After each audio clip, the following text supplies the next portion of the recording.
It's actually going really fast. I actually jumped it in phase one. We started the pre-roll, but we're already into it. So let's go ahead and look at this draft while I introduce myself, Blaze, as well as my wonderful co-caster for this best of three series here in the lower bracket semifinal. That's right, it's Hades Dota. What's going on? Sup everybody, and hi Blaze, thank you. And okay, this game so far, I mean, we're pretty much already more than halfway through the 10 draft. seconds remaining. Interesting picks. I mean, Newbee Young DK. We rarely see a Dragon Knight 5 really work seconds out, remaining. but it's nice to see that we have the Winter Wyvern and Bane in the pool, which is, the heroes being picked up. Because compared to the Reserve previous best of time. three, these two heroes were the priority bans. So it's a nice change, and it looks like Newbee Young, they ban out the Bat Rider. I mean, what are your thoughts on this Bat Rider ban?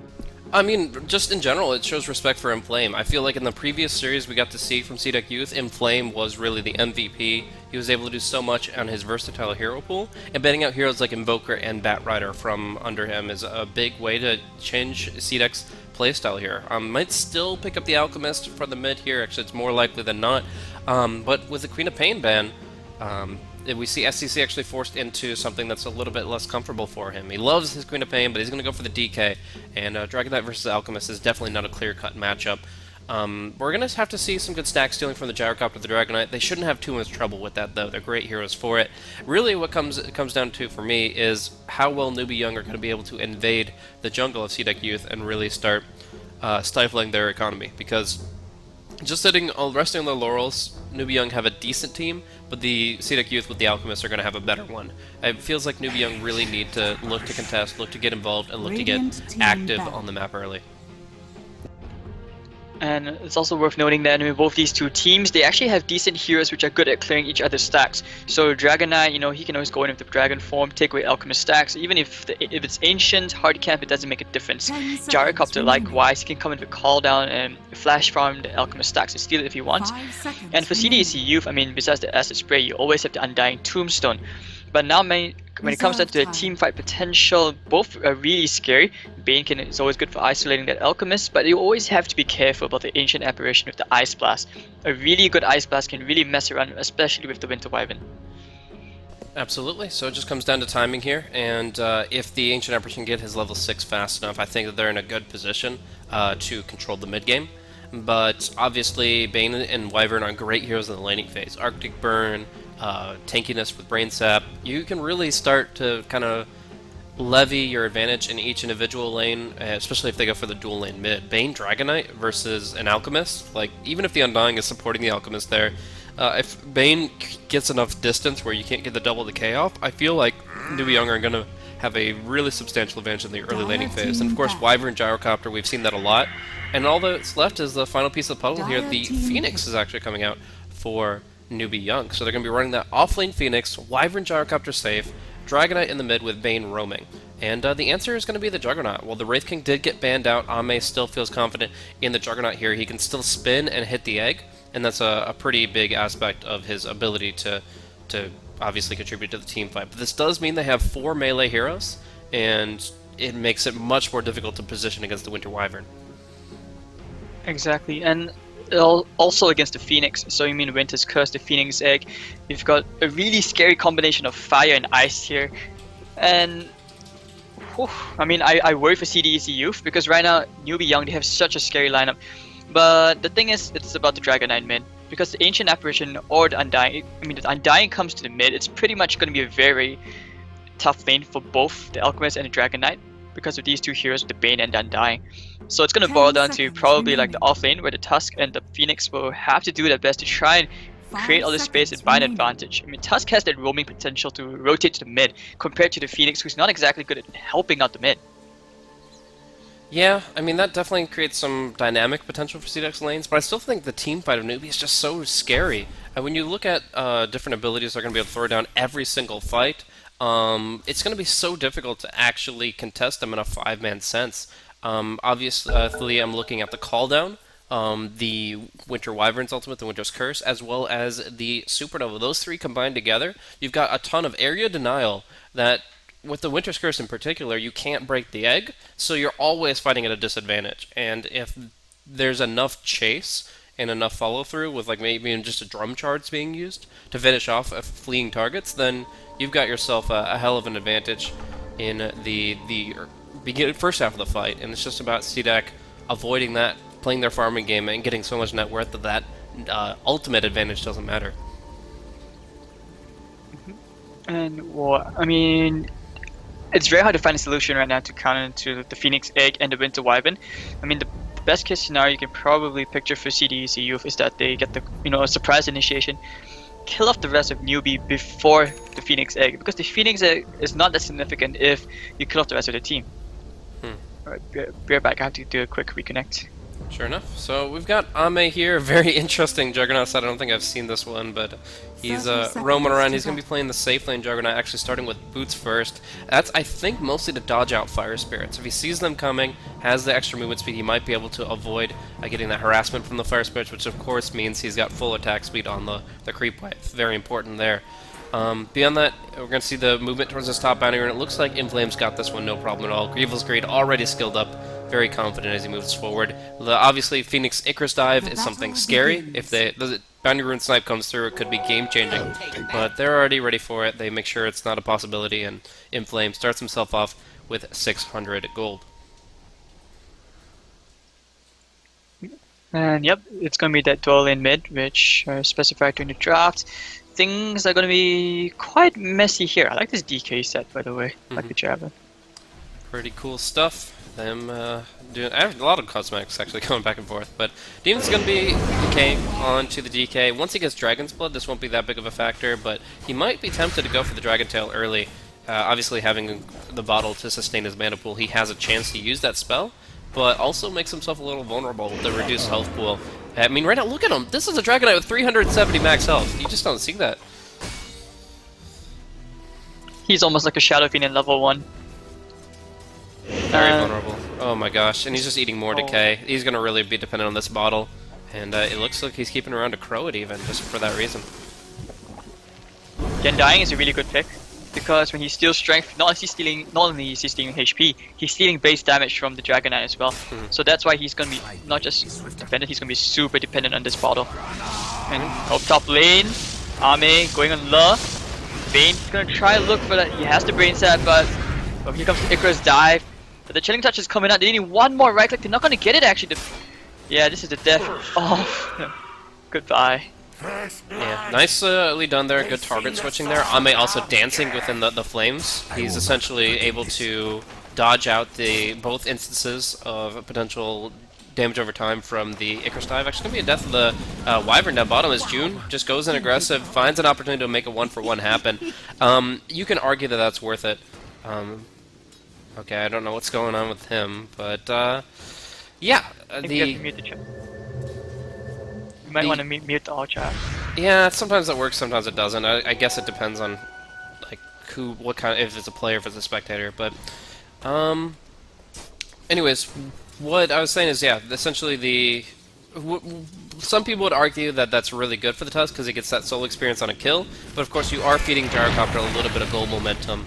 I think it's good and bad for the most part, and you can argue it both ways depending on the heroes involved. True. Okay, back to last hits. Alchemist actually is doing very well because he got double bounty runes so far consecutively, so he's gonna get a good start. Judging from his skill build so far, it doesn't look to be that Medallion Solar Crest build, which we've been seeing so far. It's probably gonna be the Radiance actually. Yeah, I can see some good value with that. Ice Blast and Radiance are really strong together. Might not go further with that into like that Manta Octarine stuff, but still at least getting the Radiance online really allows him to really ramp up his farm potential. Considering going under tower here, but they don't end up following through. Just poking back the Phoenix and he'll pop his healing salve. His next goal, obviously, the Tranquil Boots. He's got to get those pretty soon, or he's going to have to go back to base once or twice. Yeah, but oh well, this is actually a pretty big wave, so your Phoenix is going to get a lot more. He's finally going to get this level 2. Well, your Tuskar, actually thanks to that kill, he's already level 4. He's way ahead of Phoenix. Jia did get a counter kill on him earlier on, and middle lane SCC, he's actually going to have a very tough time against Inflame. He's 11-7 compared to Alchemist, who is at 17-5, and it doesn't look like Inflame's going to be stopped anytime soon. Yeah, nice little region room for SCC, at least tops him off here. Good mana and HP flow, so he's going to be able to come back a little bit in the lane here. But yeah, overall, the Undying presence took its toll. Demons is still level 1, by the way.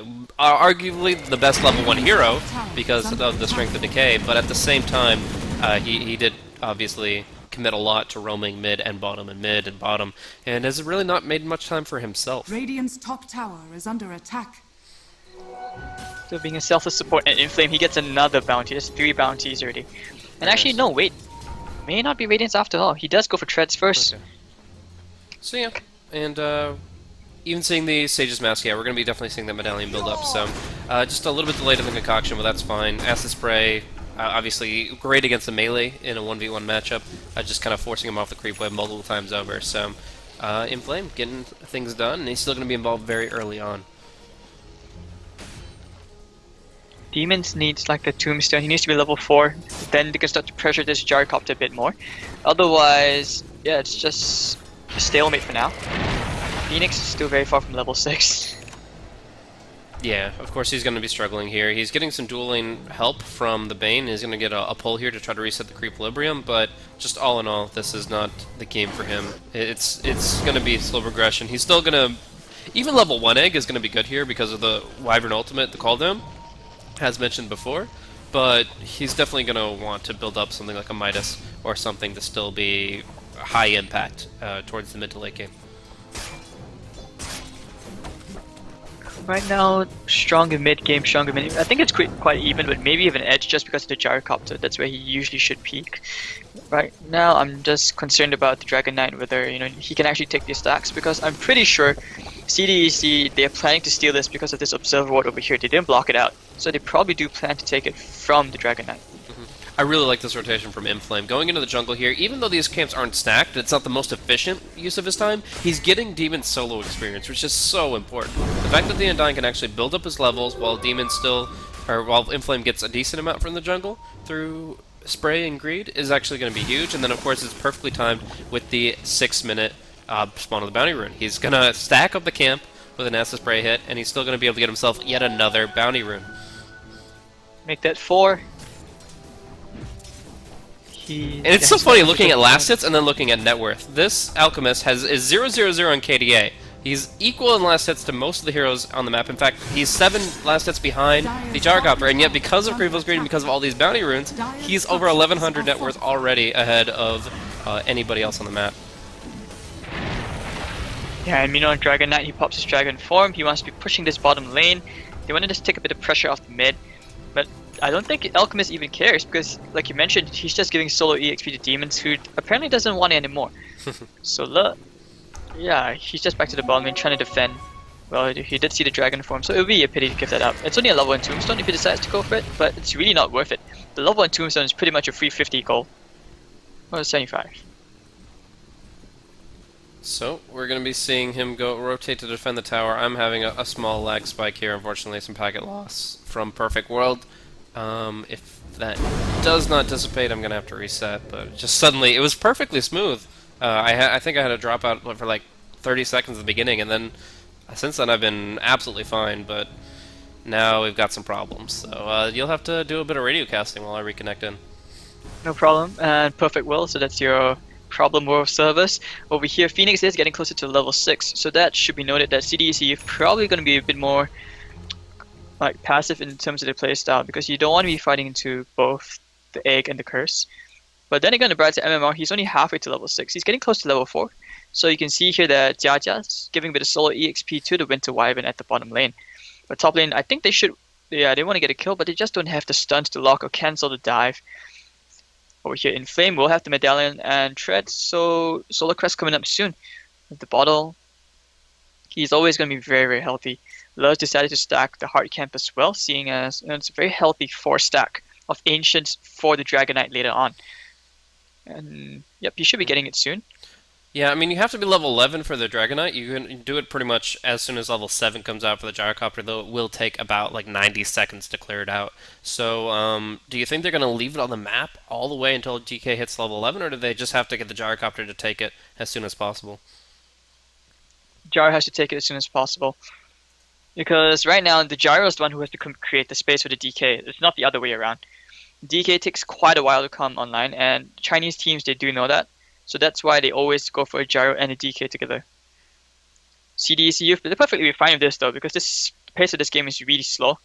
They can actually farm up. And a Solar Crest is actually very, very closely on the way for Inflame. Yeah. And it's Yeah, he also a needs to really turn good item to counter out the gyrocopter. Like that, the mischance applies to the flat cannon hits as well. And if you consider the fact that flat cannon doesn't even trigger until he hits his primary target, you can actually square the mischance in terms of the probability to miss on that secondary target if he's trying to flag off a primary. Right, hold on, we have a smoke gang, the 3 men. Yep, they do spot 3 heroes. They're gonna go.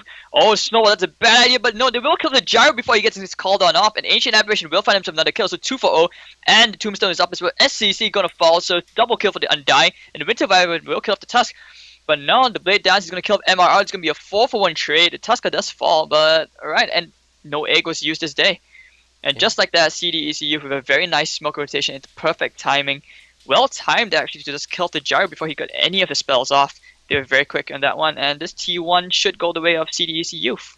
Absolutely. Just the fact that there was no call down or Phoenix Egg in that is just a huge win for that of CDEC Youth. And they don't unfortunately get the tower as a result of that, but still getting that kill momentum before Newbee Young's teamfight is really at its strongest. That's a really big deal. Of course, the Supernova could be a clutch factor, but you can't use it in a losing fight, right? Like, we're talking about all these ways to keep the egg alive, but end of the day, if you're already lost one hero really quickly, then it's just going to get worse when you pop the egg. It actually makes you very, very vulnerable. Yep, and I think at the same time it was probably because they were caught so unawares, and they were just boxed in. The Phoenix does was like a super slow TPN. Otherwise, I think they actually could have turned it around, but it was just so hard seeing as CDEC came from 2 different directions. Meanwhile, Inflame, he's going to look for a stun, but nah, he's going to stun himself. Yeah. His ward over here spots them out. Yep, so I think that also reveals the fact that Dire have a ward in this position, because... Alright, so they did put a sentry there, and they're ready to clear it, yeah. The fact that he goes for a concoction without any other intel, that will definitely give Lei the information he needs to get the jungle under safe. And he is, I think, just on the line, just south of the line for the hard camp, so they'll still have their jungle fully available to them. And it's going to be a very interesting smoke movement here, I guess using the Ice Blast to try to get an opportunity here on the Phoenix. The dive away could create some issues, as they don't really have a good stun to prevent this. In fact, Phoenix is free to dive away unless the Tusk hits him. Need the Tusk. Yeah, they will. Snowball, there we go. Needs to dive away right now, but just bit off. Yeah. Just a little bit too much to ask of him, honestly. Just the distance, the range. As long as Phoenix stays on the western half of the lane, he's going to see that coming. So good positioning there from the Phoenix, and of course, he's ready to disengage. I do have some fun bugs here. As we did the reconnect, now I have like a Dragon Knight running out with... He had all that really cool set of armor before, now he's got nothing. He's a peasant roaming around with just a basic mail. That's very interesting.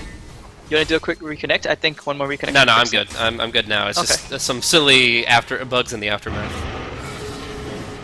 Oh, I might get caught by the Winter's Curse. Gonna be pretty much a free pickup since they commit so many ultimates to it. Call down Winter's Curse and the Fiend's Grip. Of course, you'll say it's worth it, but I think CDEC Young will probably just look to push down mid as a result of those cooldowns being unavailable. And Alchemist just got his 5th bounty win of the game. He's just rolling in cash right now. Rolling in cash.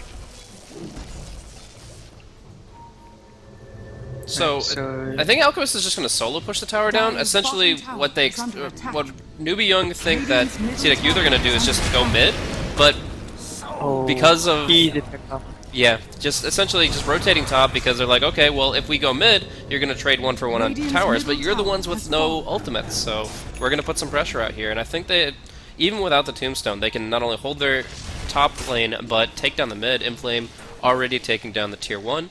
And that's just good game sense. CDEC knowing that there's no reason to give Newbee anything for free. They can definitely have their cake and eat it too here.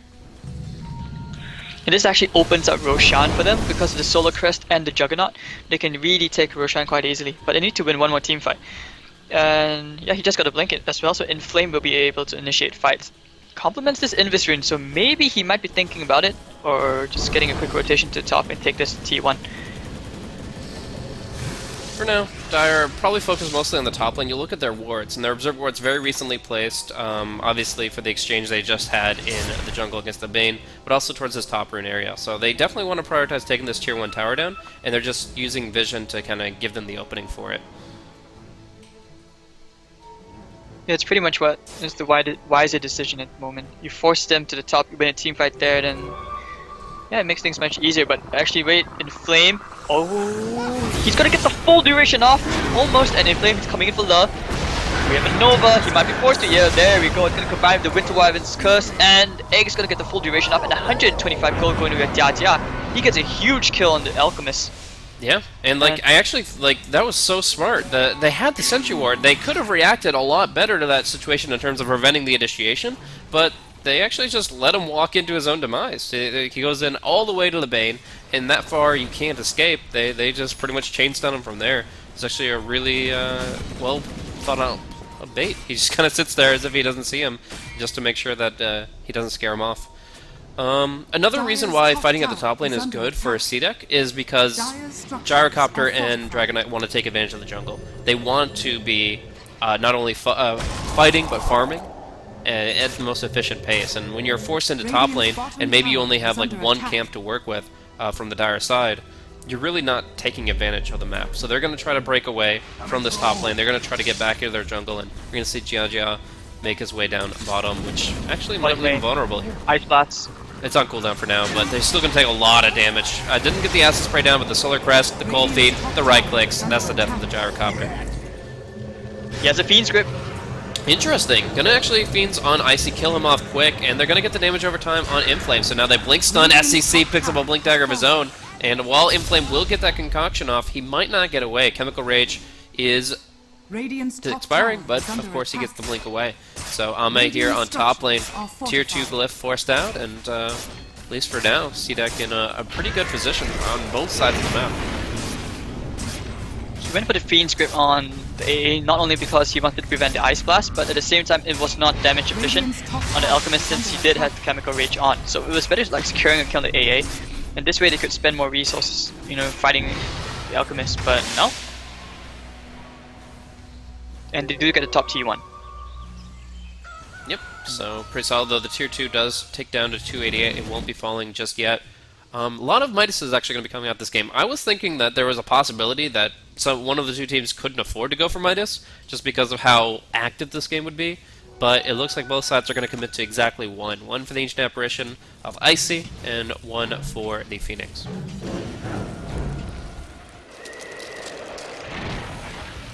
As Triple C, I mean, also back at the bottom, he did reveal that he has a blink.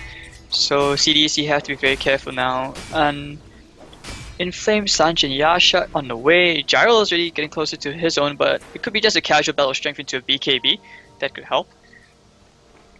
Demons is making his way towards a mech. So yeah, Newbee just playing very passive, very disciplined. They're going to stay in their side of the jungle, not really explore or even try for smoke. But CDEC youth might change that.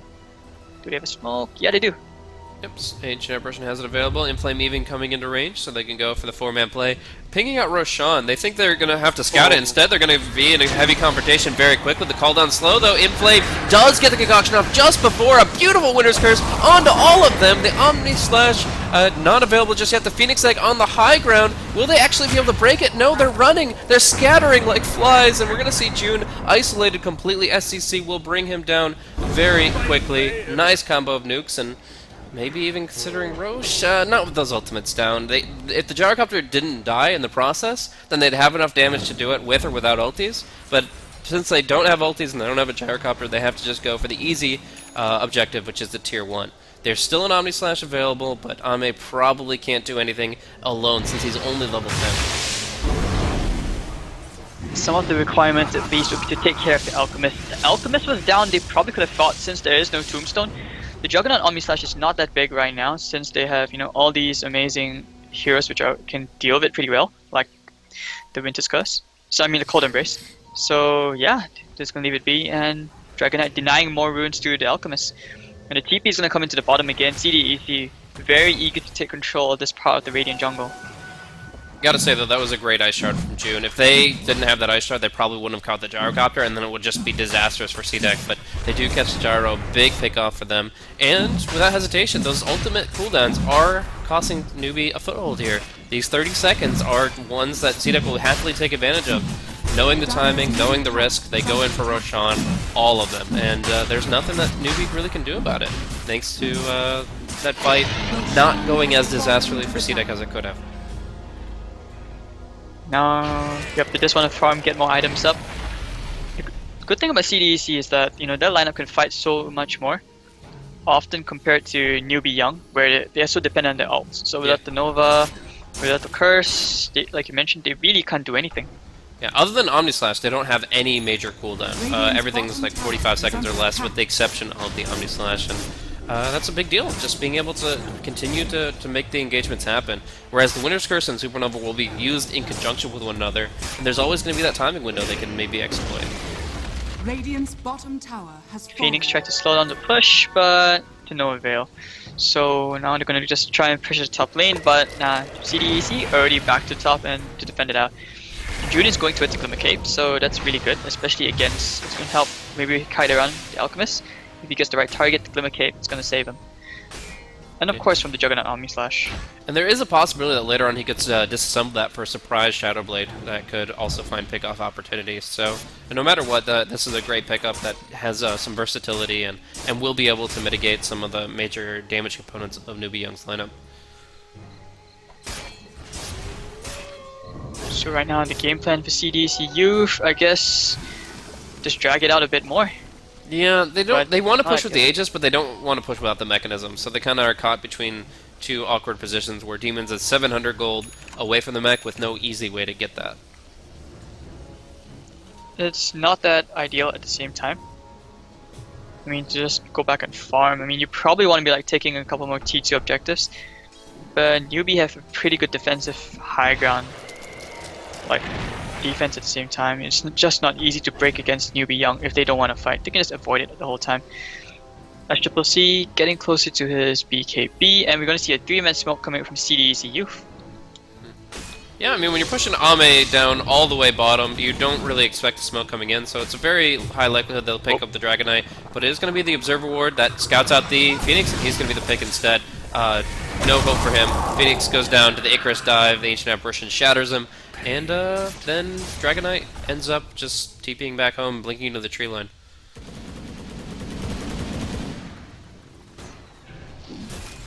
And now they get a very nice aggressive Observer Ward out here as well. So I want to note one thing about item builds is that Newbee Young thought that this game would be a little bit slower paced. It was going to be Gyrocopter looking for a Sanj and Yasha, and then he realizes, well, no, that's not going to come out fast enough. I really need a BKB. So Gyrocopter either kind of not meeting the quota he expected, or just not realizing how quickly CDEC could really rally with the early Solar Crest and such. He realizes how important the BKB is. So he and SCC are both going for a BKB, which will of course nullify a lot of spells and that pesky Solar Crest. Radiant's top tower is under Yep, attack. so he finally completes it now at 21 minutes in. Now he can start to slowly make his way towards the Sanj and Yasha. Well, Newbee Young, they pop the Dragon Form, they will pressure this bottom T1. Dire's structures And- are fortified. It doesn't look like CDEC Youth plan to defend it for now. They're just leaving the demons there. Wow. Oh wait, he puts down the Tombstone. Why? Yeah, I don't get it. Dire's Okay. bottom tower Well, has there you fallen. go. 3 gold for Dada. It's a lot of gold actually. It's 125 gold.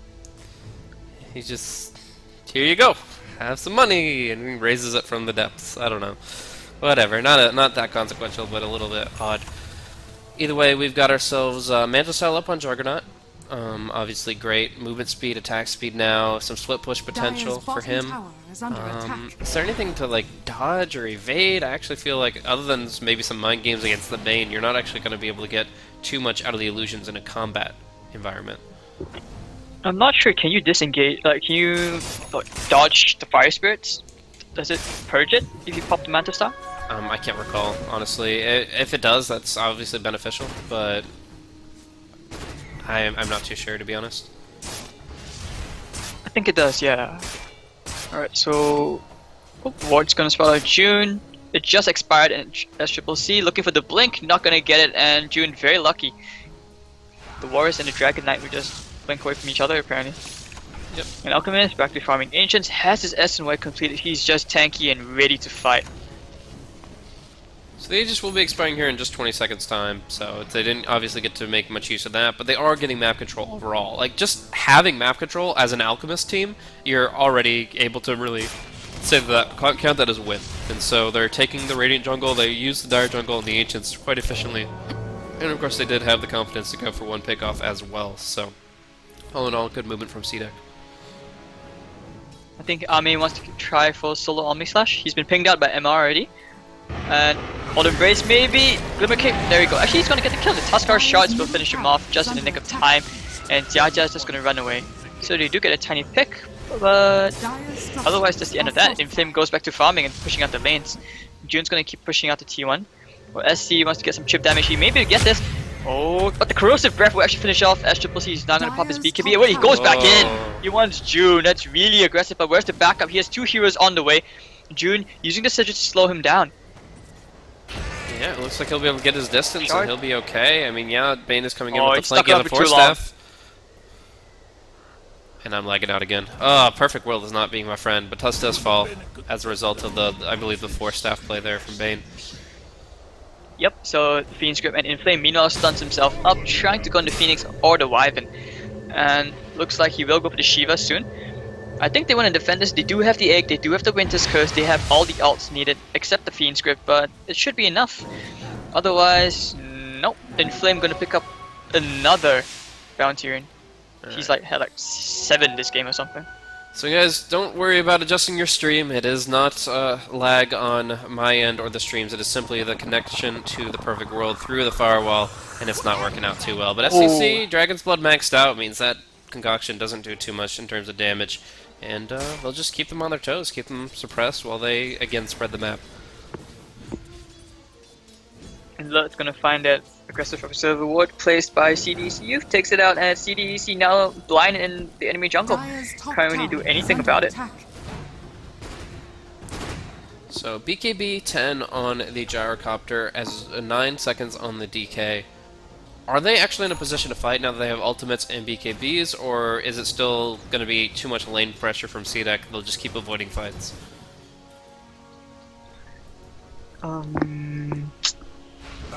Okay, it's really hard for Newbee right now because they have to keep playing this turtle. They don't have enough items to compete against CDEC. But CDEC, what they can do right now is probably try to smoke. They should realize by now that Newbee Young, they kind of split up most of the times. So if they smoke and say force on the Dragon Knight and the Winter Wyvern, they can, yeah, that's what they need pretty much to take the T2 and pull ahead.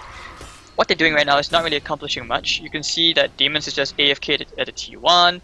Icy is just buggering around in army, but he does have his Midas, so he should get like his Aghanims up in the next 10 to 15 minutes if it drags on. Inflame AC or Basher? Shiva's almost up on the Phoenix as well. You don't want to be fighting into that.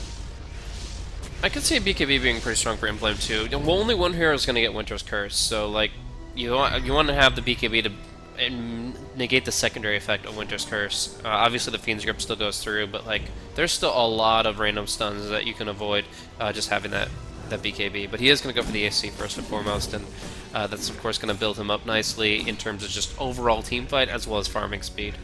He's negative armor is just such a great thing to have on the side of the Alchemist, and it also buffs up the Alchemist, or sorry, the Juggernaut a lot. Like, I kind of feel like a secondary effect of the Alchemist pick along with the Juggernaut here is really just to put Ame in a position just to succeed, where Ame just gets to go for items like Blink, Drums, Manta. He doesn't have to worry about negative armor. Obviously, the Alchemist has got that covered between his 2 effects, and later on he's actually going to get a free Aghanim Scepter, where it's another free item slot type hero for in terms of Ags. It's not an item that Juggernaut ever wants to buy, but it's an item that you'll love to have, and so the Aghanims will buff him up while he gets 6 or 7 slotted with a Moon Shard.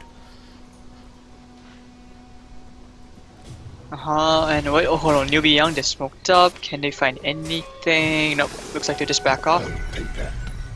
Dire's middle tower is under attack. I mean, I also realized that Alchemist, you know, he can actually pull, if it drags out late enough, we might actually see an Aghanims on the Tuskar. Could be interesting. I don't think we've seen a game yet where the Warrior's Kick is actually, you know, like, I don't think it's actually hit that point where it's a Dire's first structures item are after the blink fortified. on a Tusk. They always go for the safer options. It would be always fun to see though, because it kicks away BKB targets too, if I remember correctly. Yeah, it sounds about right, but yeah, like you said, it's not one that we've really seen have much effect. So it's just like an idea of a possibility. We're going to see Jiao Jiao actually probably pop the BKB here. No, it's going to be Concoction onto SCC. And I'll actually let you handle the next fight, because I'm still stuttering a little bit here from Perfect World. Dire's middle tower is under attack. Yeah, Perfect World can be quite cruel. That's just the way it is. Radiant's bottom tower is And under wait, attack. Dragon Knight. Okay, Dire's gets middle T1 has tower. fallen. And CDEC, they don't feel confident in fighting at all. Seeing as, you know, the Shivas is up on the Phoenix, you've got the Dragon Knight, BKB, and the Plate Mill. He's just really tanky right now.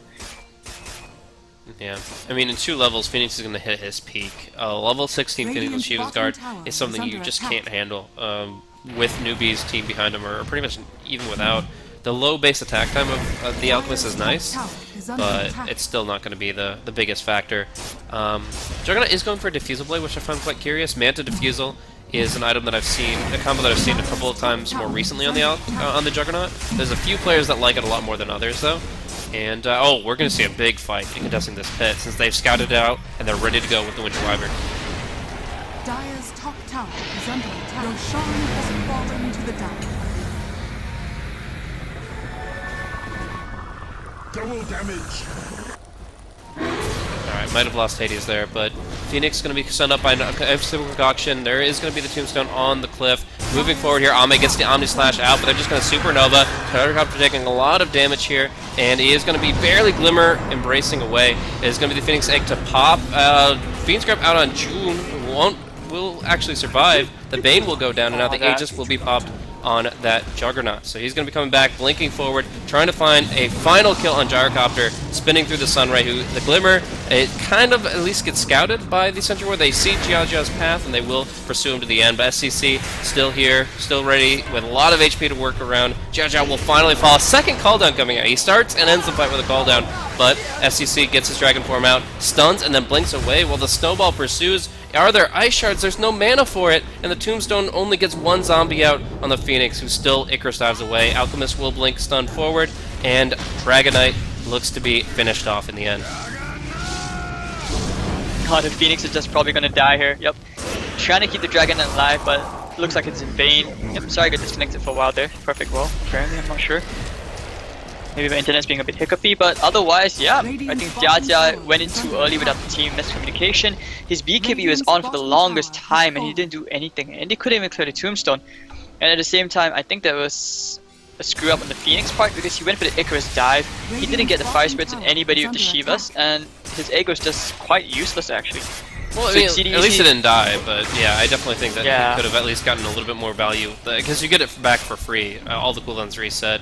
But now we've got this high ground push. The melee rack's in significant danger. There is Winter's Curse coming up in just 2 seconds. It's going to have to be a big one here. We do see Ame nightmared up, Inflame, going to be eating a nice little homing missile. There's the call down. Where's the feed script? Winter's Curse stacking hard. Oh, they're going to actually put it on Ame and Inflame.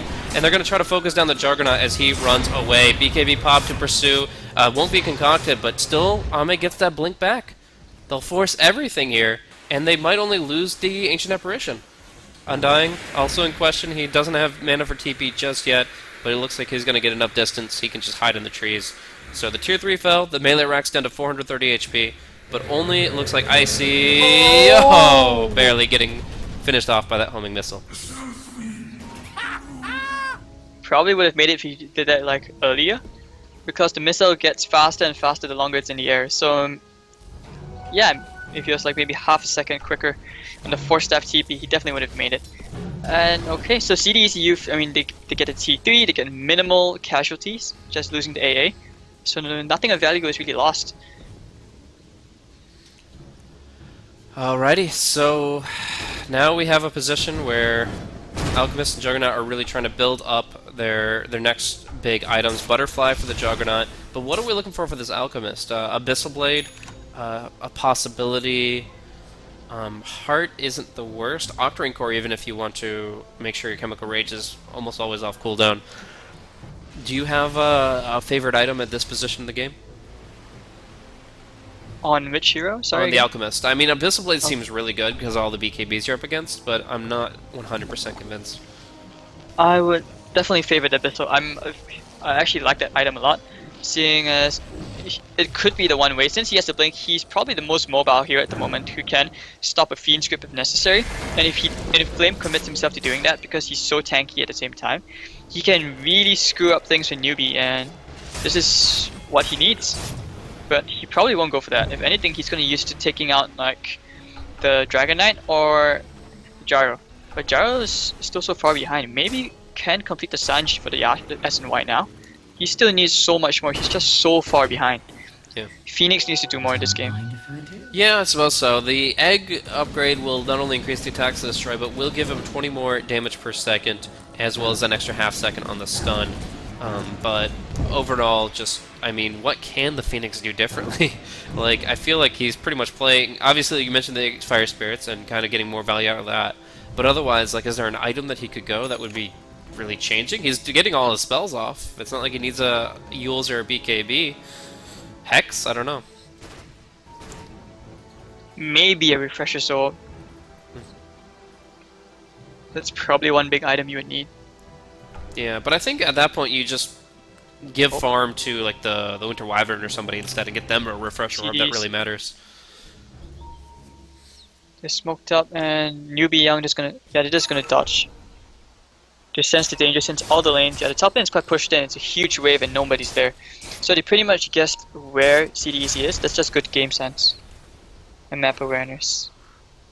Yeah. So smoke situation right now, there is no smoke for the Dire side at all for the next 5.5 minutes, and there is one on the Bane, but they're otherwise out of stock. So one more smoke available for the next 5 minutes on the side of Newbee Young, and that is pretty much all. Otherwise it comes down to warding, and right now the Radiant have that advantage. I mean, okay, just out of curiosity, do you think an Aghanim Scepter on the Phoenix would actually be a considerable item in this situation? Pretty much just never. So that he can save somebody? I almost never think that that's a real item on the hero. It's just so risky. Like, it can work, but you're also, like, I would say twice as more likely to just get focused down. You only have 3 heroes outside the egg. You have 2 heroes that are essentially 11 auto attacks away from death. I think it's the riskiest thing you can do. The only hero that combo that I actually think the Aghanim Scepter on Phoenix is possible on would be a Medusa, because you can still Stone Gaze and then get caught in the egg, and they can't actually attack it or they'll be petrified. And then, of course, Medusa gets full HP and mana. But that is literally the only reality in my mind. I mean, the only reason why I'm considering like Aghanims on the Phoenix is mostly because so far all his Novas have been very, very defensive, and at the same time, this is, you know, it's not like the Bane and the Winter Wyvern, their ults haven't been used for haven't been used to their maximum potential in the team fights. It's mostly just for control. So if you can get a Winter's Curse and a good Fiend Script, you can actually save the Dragon Knight and the Gyro and Aghanims in the Phoenix, which would actually turn things around for a new start in a fight against CDEC, so that's pretty much why I brought it up. Sure enough, sure enough. We're going to see the Manta style actually picked up by the Gyrocopter. Didn't go for the S and Y, just going to have that casual belt of strength haunting him for a while. But Ame actually just got himself an Aghanim Scepter synthetically from the Alchemist. So this is where it begins. that is, I mean, obviously the Alchemist already has a really good core of items, so this is the time you want to start building Aghanims. But since the AA almost will be able to pick up his in just 2,000 gold, and he has really nothing better to spend the gold on, it's really great that the Juggernaut gets this free item slot, where now he's up to 12 Omni Slashes, gets a little bit of extra stats, and a cooldown of only 70 seconds. We talked about how short their cooldowns are, how they're always able to fight as long as Omni Slash is back up. Well, now all their cooldowns are 70 seconds or less, and they're pretty much always going to be able to make the plays happen. If the Ags, Juggernaut's gonna have a very good time with the Omni Slash. He probably won't be so stingy with it now.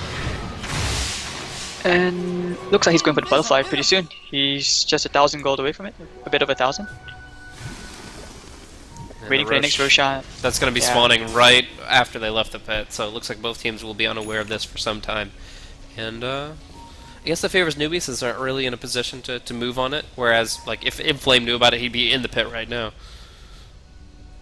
But just walks on by, and the Fog of War will inhibit their information. A nice observer ward here on the top lane. Is there a gem, though? I remember, yeah, Phoenix picking one up, and he's close enough that it's a possible D-ward. They're currently covering the cliffs, but I think he'll walk up here and clear this one out now.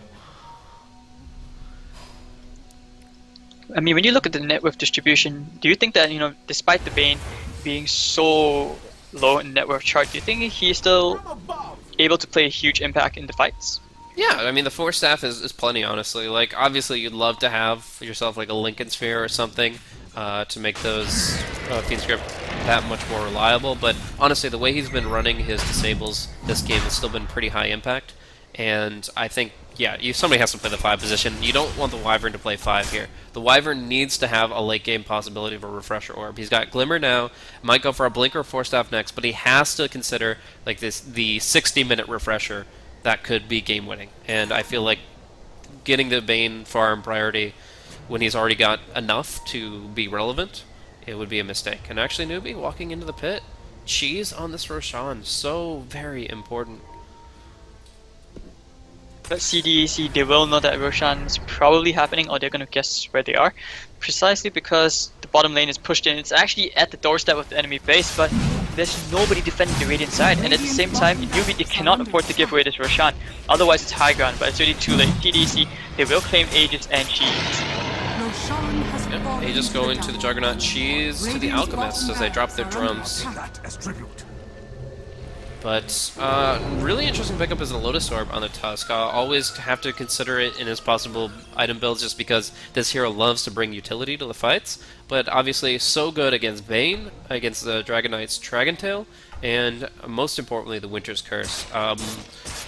Obviously Winter's Wyvern doesn't really care that much if he himself gets cursed, but he also emits a giant AoE of death where anybody nearby him, any ally that tries to get to the fight, has to walk through a position that might cost them their Wyvern. They'll kill him off, they'll get disabled, and it just won't be pretty. We're going to see a big fight break out here. Radiant has 3 buybacks left available. The Dragon Knight in particular is the one to be lacking. Ame here gets stunned up initially, and we're going to be seeing a nice play from the Winter Wyvern, going aggressive, going for the egg, and trying to force Ame back. The Lotus Orb, the 4 staff, it's going to be on Demons that they go for the Winter's Curse, and that's going to be the Undying dropping down quick. When he goes ahead, Guardian Greaves in flame, caught inside the Fiend Script concoction, and he's going to be going down.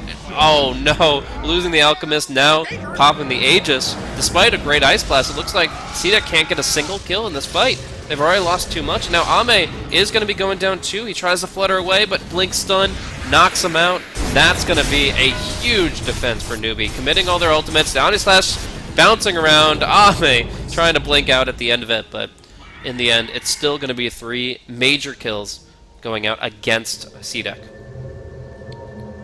Wow, look at that gold too. What? It's 5,800 gold exchange, thanks to the fact this Alchemist and Juggernaut are so big. I mean, I don't even know if you noticed this, but Alchemist picked up a friggin' Moon Shard. Like, this guy's so Oh yeah, farmed. okay, I didn't notice that. But that gold turns against you as now Newbee are on the comeback train. Refresher did come out from the Phoenix. He got enough. He farmed enough, and yeah, we're gonna be maybe seeing a double egg, double Shiva. That's really weird. I'm not even sure whether he has the mana pool for it. Let's do the math. 375. He actually doesn't have the mana for the egg. Yeah, if he pops the Shivas as well, he definitely doesn't have enough mana. So he needs to go for like other items, like maybe a Yules, maybe the Hex, more mana. You know, just more items to increase his intelligence pool. And right now, CDEC, if you see, they're so afraid. They just don't know what to do right now. They're just waiting at the doorsteps of their base. And thanks to that, I mean, Gyrocopter has 4,755 gold, and this could actually be his MKB. Man, this lag is so frustrating because this is a really good game, very intense from both sides, great team fights, but the packet loss is real, and we'll just have to hope for the best in spite of it. Jia 2,000 MKB, yeah, he's going to be buying out for completely. I thought maybe, since they're kind of right now backs against their base, I thought he might consider saving and making sure that he always had buyback, but no, he's going for the full commitment here to nullify the Butterfly and the Solar Crest, and it's probably the right call. CDEC Youth, I think they dragged this on for too long. The Phoenix is very, very strong late game. And now I think they want to force a fight here. Newbee feeling very confident. The Blink is going to come in and going on in flame, and the Shiva's got everything. It's a very nice Nova, but the Winter's Curse is going to catch June, and Army is going to rack him down. The Colon's going to go on Army with the Phoenix Grip as well. Ice Blast going to connect onto actually 3 heroes. And another Nova. Here comes the second Nova. In flame just stuck there. Oh, He wow. could actually be down. Wow, this is going to be a high gun, and the cheese will be popped. Icy going to fall here in flame as well, and another Shiva's guard.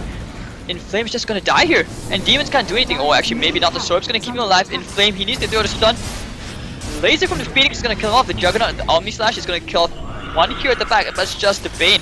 And this could actually be the opening. There's no buyback, and the Phoenix will have to back off right now. Dragon's Tail gonna stop Army, but just barely, and this will be the T2 at least. Shiva's guard once again buying him a bit more time. Maybe a heart on the Phoenix? No, he'll get away. That was an insane fight coming out from CDEC. The buyback, of course, coming out from the Juggernaut. The cheese used by the Alchemist, but still they can't hold against it. That double egg was so insane. 195-second cooldown, but well worth it just for the impact he was able to make in that fight. And I gotta look over at the Dragonite too. With that Blink Dagger, he got at least 3, if not 4, amazing Dragon Tails out that isolated a kill target every single time. On top of that, a full Fiend's Grip on the Juggernaut, killing him the first time. That was just brilliant execution from Newbee. They get the jump they want, and they just play CDEC like a fiddle. What a beautiful combo from them, and they were able to now kind of take the entire map. I mean, I don't think CDEC feel at all confident with just their cores in what they're accomplishing so far in this late game. Yeah, and I think I had a huge brain fart early on with my comment on the Phoenix Egg refresher thingy. Yeah, I totally had a brain fart there. Yeah, it is enough mana, but yeah, it's Yeah, three only 100 for the active that she was. So. But he doesn't get to put out much Fire Spirits. In fact, I don't think he gets to put out only 1 set of Fire Spirits.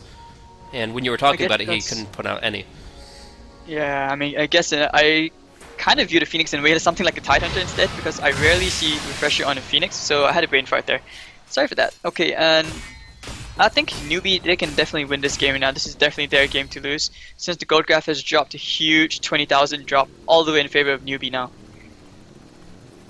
Yeah, this is going to be a difficult point for CDEC to bring back, especially with heroes like Undying.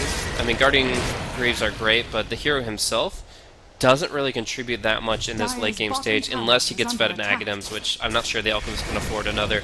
I mean, yeah, he's rolling in dough in the sense that he got that Moon Shard, but he really still needs to build himself up something more. A heart could be a possibility for him. A BKB, I think, is still a pretty essential pickup, because that Dragon Tail, like 2 or 3 times in a row, just screwed him over.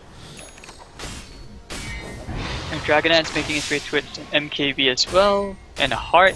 I mean, he has a casual vitality booster and a Demon Edge, so he's actually really tanky.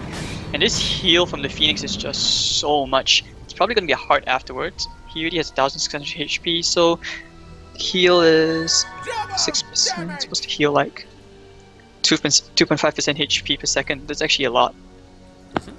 And I'm not sure, SCC, I might have misread his inventory, but I think he had the Demon Edge first, and now he picked up the VIP booster, so he might actually go back for the heart before the data list. We'll see.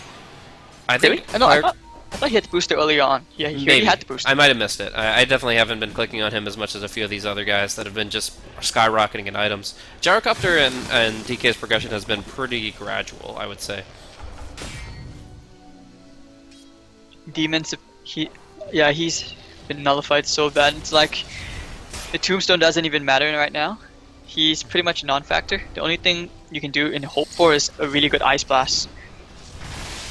Yeah, and even the Lotus Orb I think is probably really important. I think June, more than anything else, needs to make sure the Lotus Orb is at the perfect timing on the perfect target. Because so far, like, the Winter's Curse has been going on weird targets, like just throwing it on Demons casually to get him crit down by his ally and stuff like that. It's actually really smart from the Wyvern not to focus on the cores. They can deal with the Juggernaut and the Alchemist as long as they don't have a team behind them. So they use the abilities like Winter's Curse on the secondary heroes. And because the Alchemist, he's been pulling all these Aghanim Scepters out, he really needs like a bit of lockdown, a bit more damage. He's pretty much stale in terms of item progression. His net worth is still climbing, but not much he can do. The Moonshroud is pretty much a wasted item. He should have gone for the Abyssal instead. Yeah. Probably be the safer option. Abyssal, BKB, even just the heart, just something to do more in these fights, because so far it's been very lackluster. We're gonna see how the smoke break out. The Observer Ward's going to scout them out.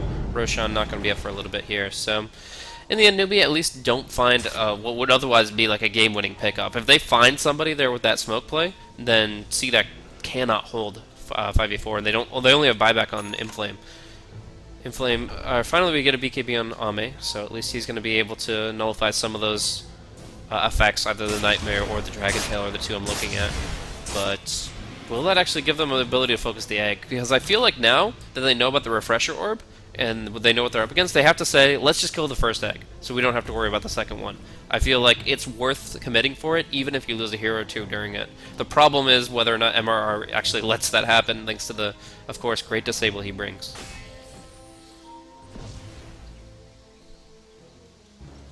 Alright, Roshan is up. The Sigil has just scouted it out, and the bottom lane is pushing in with double siege cards, but the middle lane is still quite pushed in. So I think that was actually a bit brave from the Juggernaut. It was too risky. He was just pushing out the middle lane, despite not knowing where the whole of Newbee were. And this is just hard for CDEC because they need so many items, but they just don't have the way to farm safely.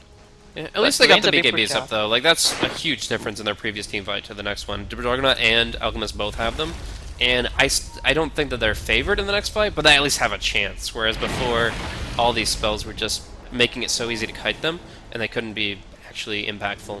Now, as long as they take a fight away from a creep wave, so that the Omni Slash does its full impact, I think there's some potential value here, and they're gonna get this smoke that might be able to set them up. Oh, Phoenix walking into the wrong part of town and doesn't break the smoke. They don't know what's lurking in the shadows. Then Sable Concoction going up. Who are they gonna focus? It's gonna be on the Bane. They pop their BKBs. They go in hard and they kill off late quickly. Very nice. Now the egg. They're gonna focus down the egg the first time, like I said, and there is gonna be the death of the Phoenix too. Now Ame with that Lotus spin away is gonna have to Omni Slash onto the Dragon Knight and the Gyrocopter, taking them both down very quickly, and they will get a triple kill for Ame. In the meantime, Inflame will chase down and kill off the Wyvern, and that is a 5-man wipe for only one. A beautiful smoke, and they take a huge fight.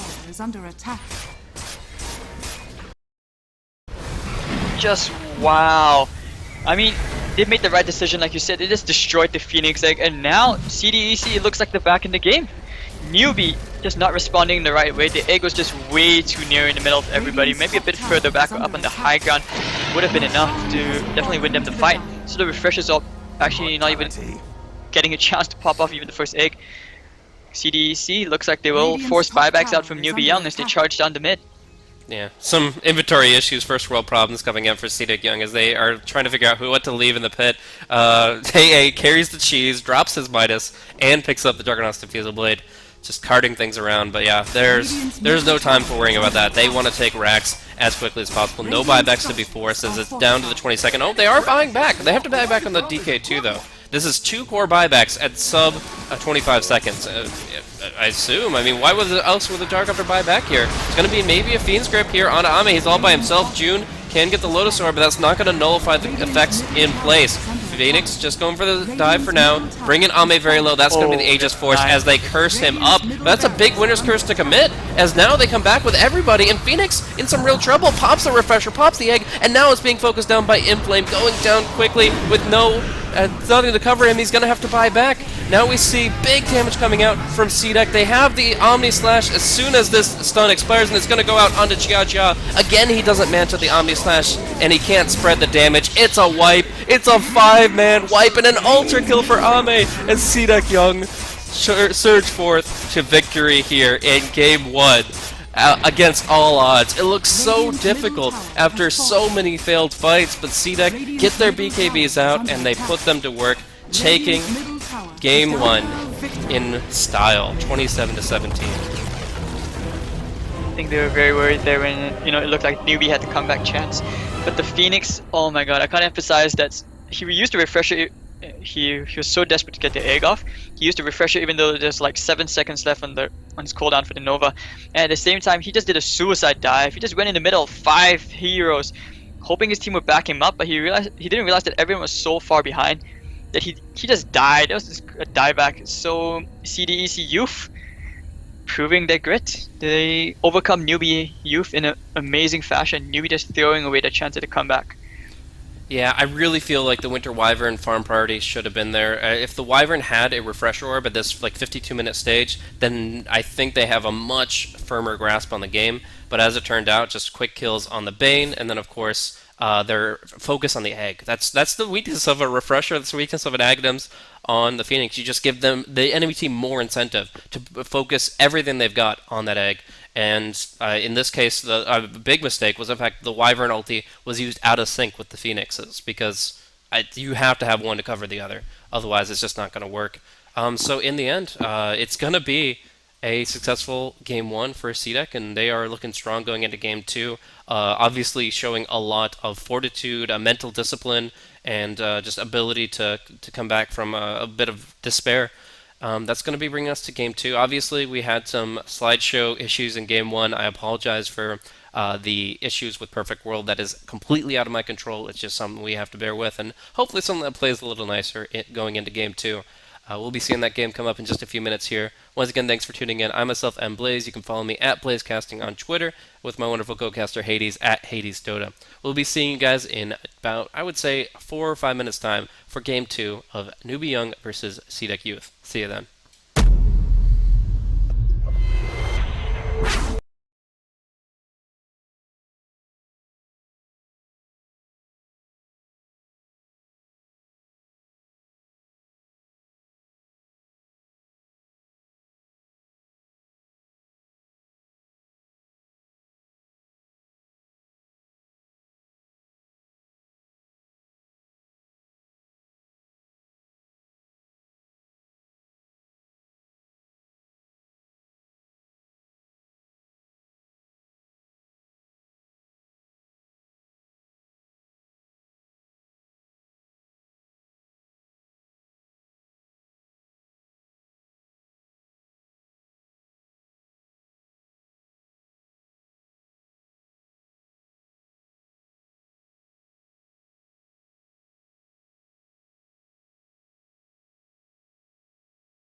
NewBee Young and CDEC Youth. This is going to be the second game in this best of 3 series, with CDEC up 1-0 after defying all odds against a tremendous team fight. So we're going to be seeing this draft take place very shortly, and already I'm feeling pretty confident for CDEC. They seem to be having the right mindset going into this game of just going in, no matter what they're up against, they seem to be able to make things happen. And of course, they're really smart in terms of their overall progression, in terms of how they move across the map, and obviously their item progression. But Newbee, obviously, they know how to draft, they know how to build themselves up strong in the team fight sense, and it's just about finding that initiator. If they can get a hero that can actually start the fights on their terms, then maybe things will be a little bit different. Anyways, without further ado, let's hop into it. Once again, I am Blaze, and I'm joined by none other than Hades Dota. How's it going, Hades?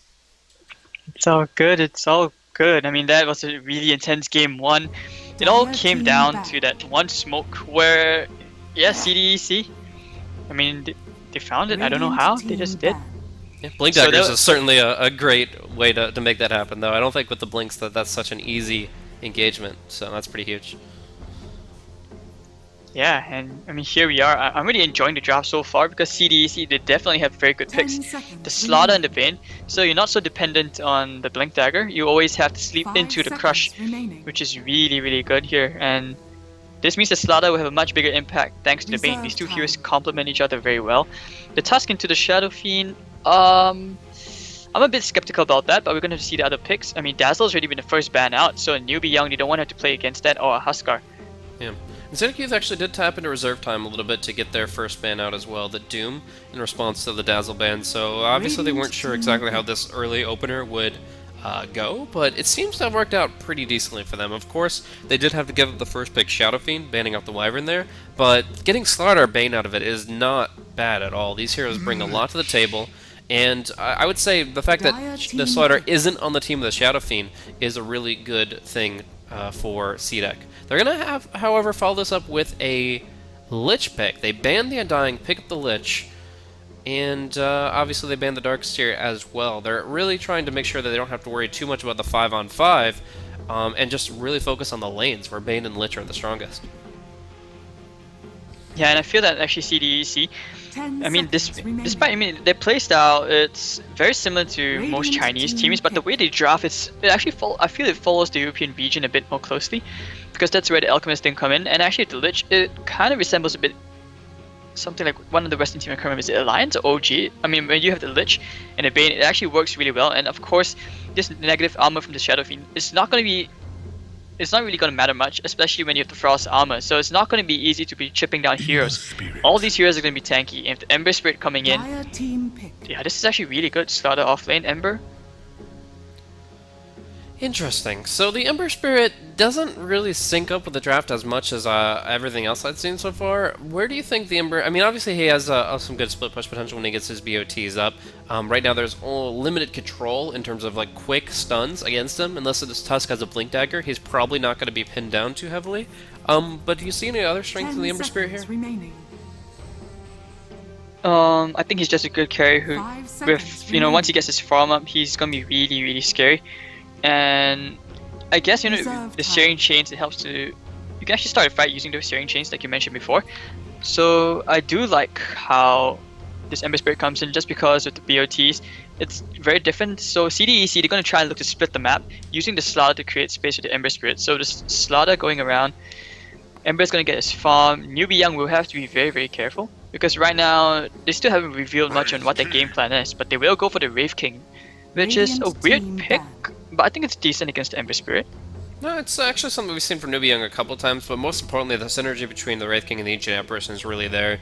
You're very likely, with the Ice Blast, to get a kill with your first exchange between heroes, and then the Wraith King obviously has the Reincarnate to fall back upon. In the laning phase, also the Wraith Fire Blast goes really well with Cold Feet Ice Vortex, so you're much more likely to find a kill on the Slaughter.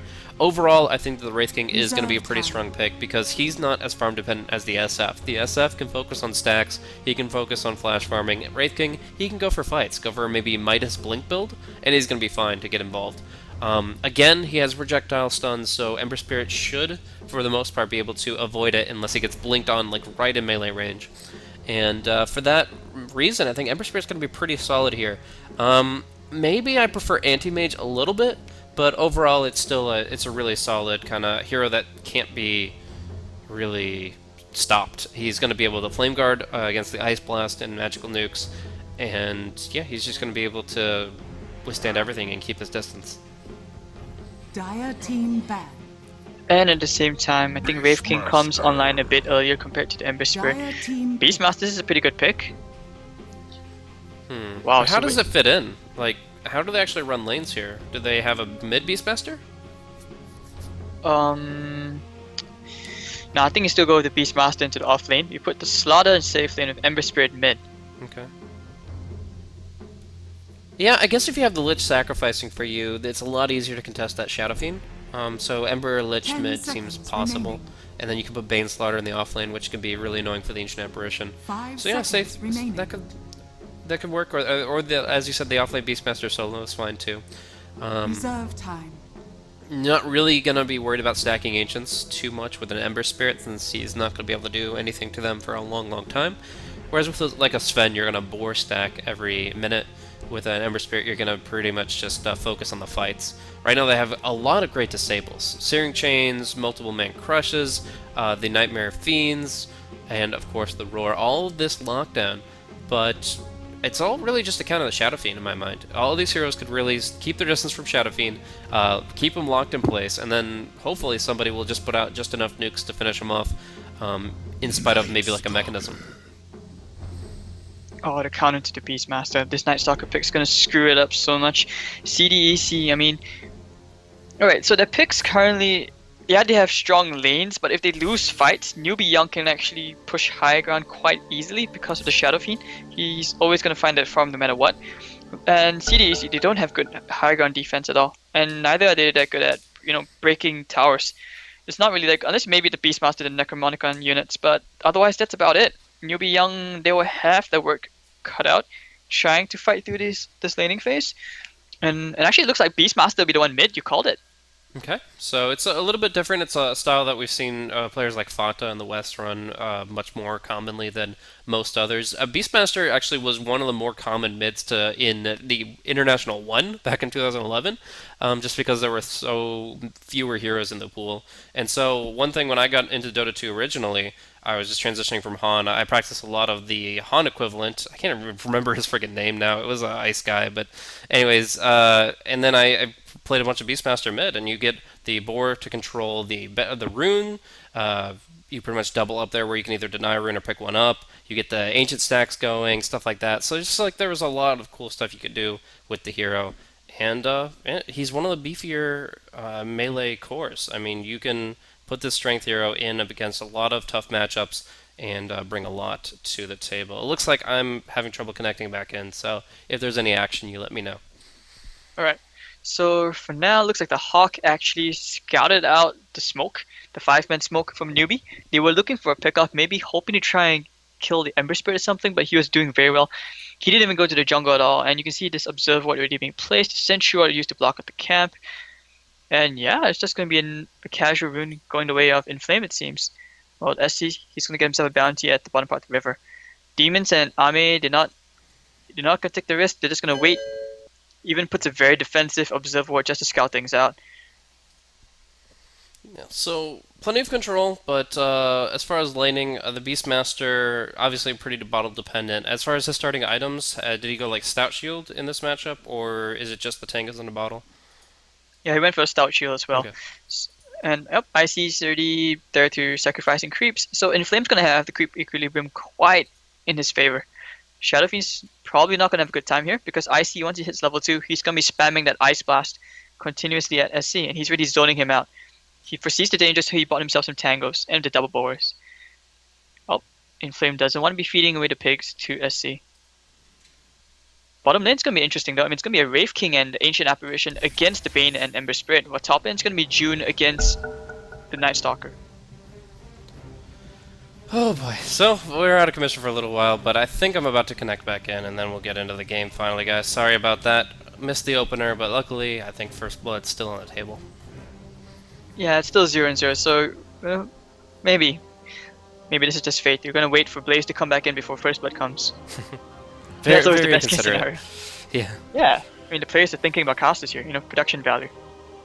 And Le, he's gonna wait in the trees. Looks like it's an aggressive tri-lane. Ame can't really go close because if he gets too close, the Chilling Touch and the stun, it's enough to kill Ame. And I think they want to go in Le. He has the shards on for the block. Oh, but it's off.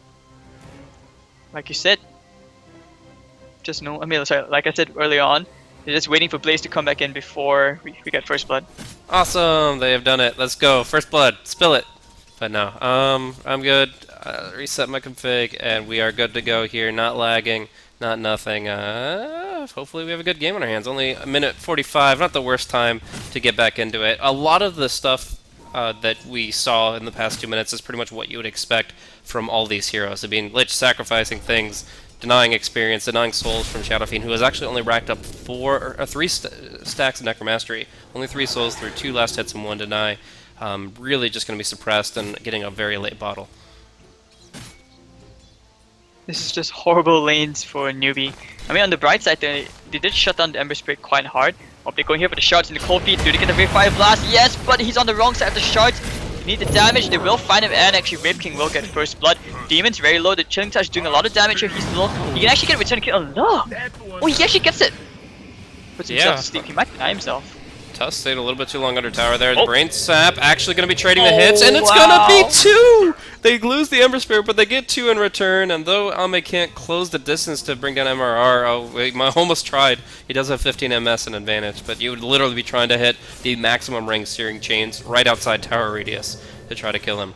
So instead, yeah, it's Demons who just too damn tanky. You don't want to fight a Bane like that. I mean, the Tusk just straight up mispositioned in the fact that he went too far under tower for too long.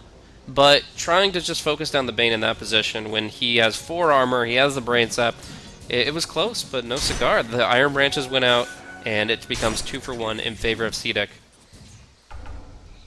Just the mind game is being played here as well. You think you're so close, but yet so far. And this aggressive tri-lane has really failed because of giving away all those precious kills.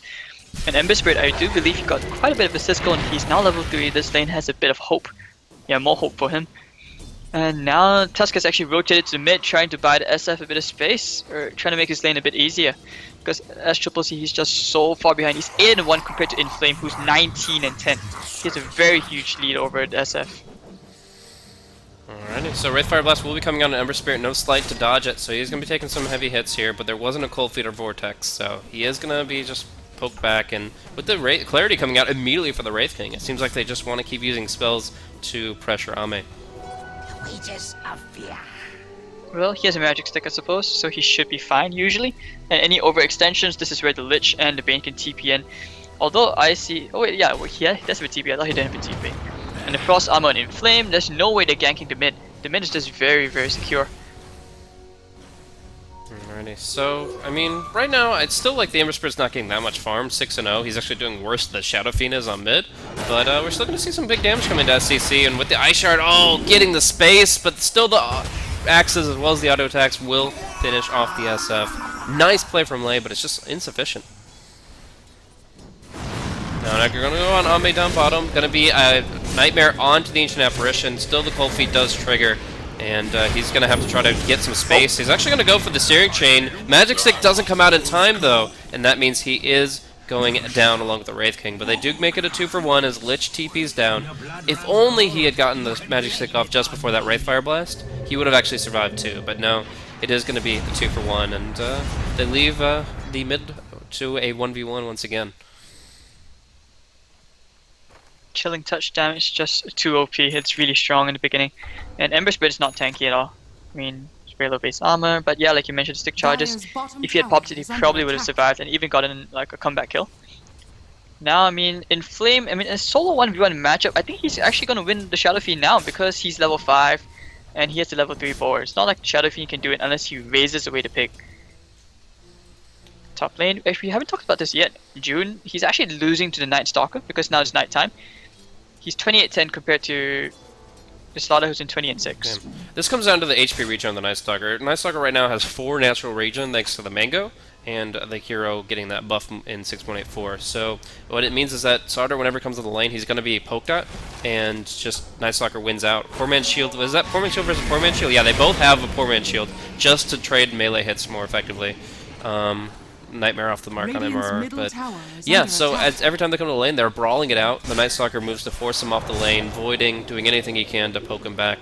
But now he's on the hunt. Now, like you said, it's nighttime, so halfway through the night, that's the time the Night Stalker really wants to get involved, but can't find demons, unfortunately, and will just be scouted out now by a Radiant Observer. Are you afraid of the dark? Because right now it looks like Inflame, he is afraid. He's just gonna back off. This Illusion Rune is trying to find him. He's gonna scout to get a bit of information, and yeah. So this lane's very pushed in. Radiant's Inflame middle is tower actually is moved under away. attack. Whereas he's already back at the base, healing up. And, Ami, he's gonna be very, very happy if this. He finally gets a bit of alone time in the bottom lane. All this aggression is finally gone. So it means he can come back now. He's 17 and 6, he's not that far behind. It's because of the kill exchanges. If the score wasn't 5-2, you'd better believe Wraith King is still going to be down bottom with the Ancient Apparition, but because they've already lost out so many on these trades, it's just going to get worse for them. We do see June in some real trouble here. His silence, but the Nightmare will delay the Void, and it gives June the distance he needs. So he'll throw an amp, pat him on the back. They'll have vision of Night Stalker for a little bit here, and they're actually moving with two big ultimates, Icy's Chain Frost as well as Inflame's Roar. I think the Beastmaster should lead here, though. He does drop the ward, gets some intel, but they're going to break the smoke here, and they've got to get this Roar out. No, too much distance. Inflame can't find his mark. Clears out some creeps, but they don't get their kill opportunity. Chain Frost and Roar obviously is two great tools for pivoting a fight around, because you're just able to lock one person in place, and anybody that comes to help him is going to be in range to bounce the Frost. Demons wants that level 6 so that he can synergize with Beastmaster Roar. He's just gonna put SC to sleep, and the TPs are coming in actually. Oh, looks like Lurk may pivot of his life. Oh, actually, nice tag team work coming out here. Wow! Roar's coming out at the amp as well, and the crush. Oh, actually, first hit bash, no crush needed.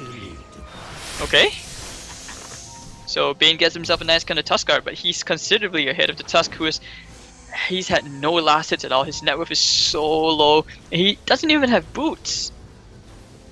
Yeah, it's a really hard knock life for him. I mean, he is level 2, like, he's been just trying to help out as best he can. Obviously, he kind of fed down bottom, and then his next rotation was just to help out the SF, who was having so many issues. But despite really nice juggling, in the end, there's no way to actually get distance with that Nightmare play.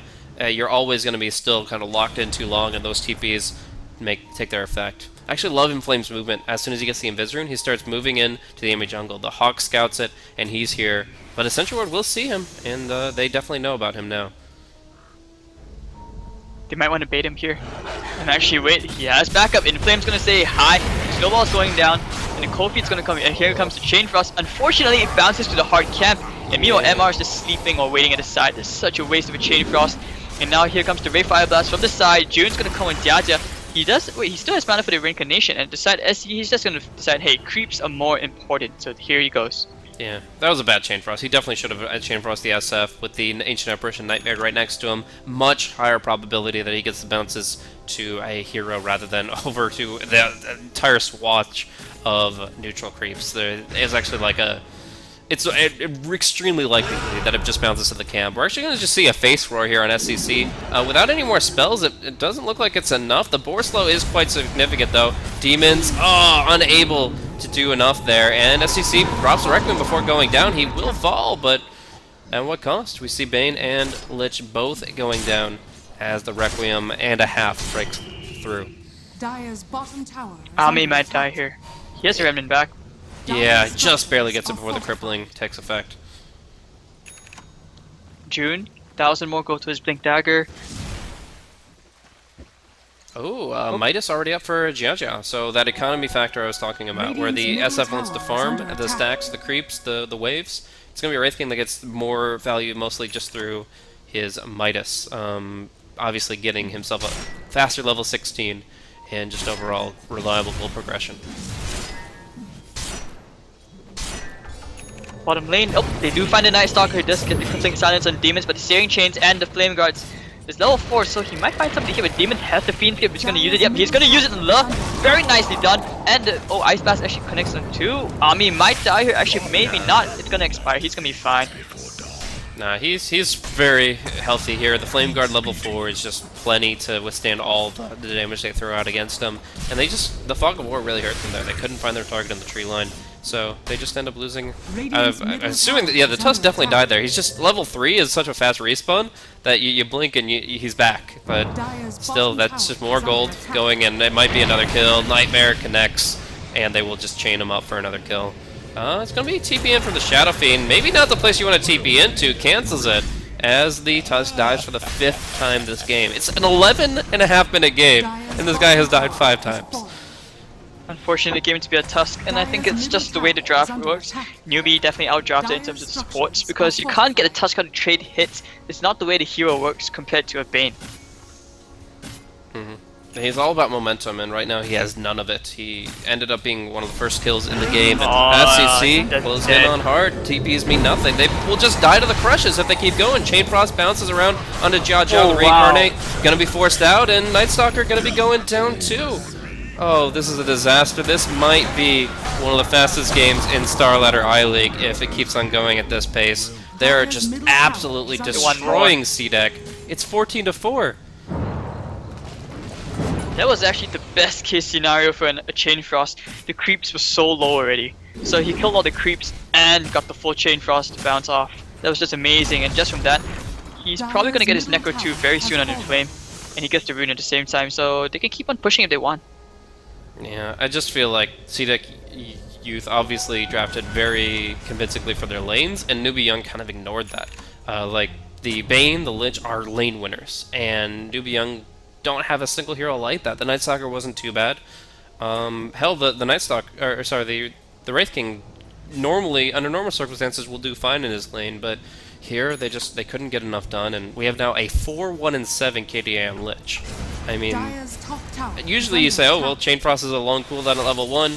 You really can only get a couple good fights in the early game for a Lich. This guy's been contributing substantially to every single engagement. It's very impressive. Just one of those really good games. I mean, he has an Urn, a Magic Wand, and 1,400 gold. Actually, here's the smoke. Newbee, are they going to find a flame? I think they will. He's trying to run up. Oh, with the Invis rune! Owned. Oh, that Invis just walks God. away. No detection, just pops him before the Red Fire Blast hits, and now it blinks on June, so SCC gets isolated. Icy just throws one spell out, and down will the Shadow Fiend go as Demons drops the Brain Sap on him.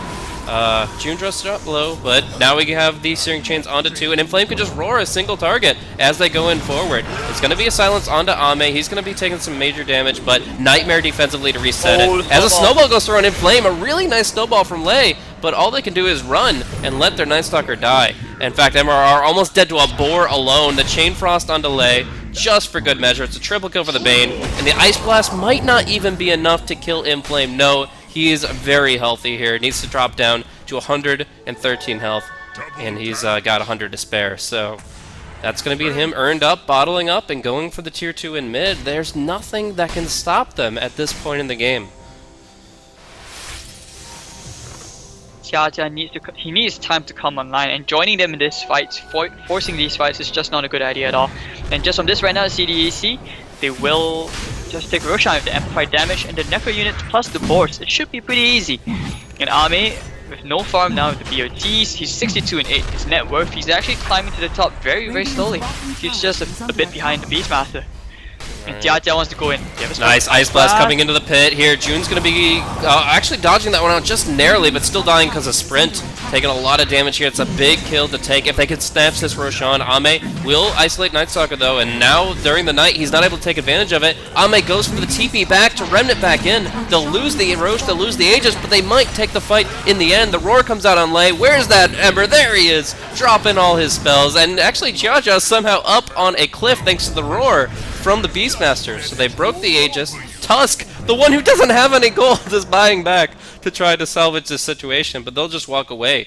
Wraith King, carrying out a TP, and they leave it at that. They don't get Roshan, so Newbee, at least, I have to, this is a complicated way to explain it, but I call it a win just because they didn't automatically lose Roche. They at least put up a fight, even though net worth-wise, it's only slightly in their favor. At least they get Roshan, at least they get the Aegis, even if it's used immediately. It was one of those fights where they just had to, because otherwise they couldn't defend, they couldn't prolong the game. So that going for the Roche was very risky, but it was the right thing to do. And actually, Tuskar's net worth is very, very sad. I actually really pity him this game. He's 927. But on the bright side, you know, he has boots. He has his boots. He spent 390 gold on buyback, and that was far more than he had most of this game. But you know, this is what he's been relegated to, and he's just gonna have to deal. Meanwhile, Midas is up for the Wraith King. Nobody else though. I was expecting. Well, there's the jump, there's the kill. Jia, Wraith King, doesn't have mana for Reincarnate, could stick to get close to it, but it's still not going to be enough by 10 mana. Oh, no, it's not going to be. Chain Frost, SCC, Lei losing a lot of life. The Nightmare actually helps SCC out here. He gets the Requiem and starts to throw some damage out, but the raises won't be enough, and obviously he'll be finished off with the Necro and Ame. So, mega kill streak for the Ember Spirit. Crush coming in up top here, but I don't think they'll get the chains, and they will let them walk away. So in the end, just going to be that 2-0. I feel like it could have been cleaner, but still, obviously CDEC doing a lot of work here. They're still tier 1 up top. Like, they're all the way destroying them next to their base, and yet there's still a tier 1 tower in the same lane.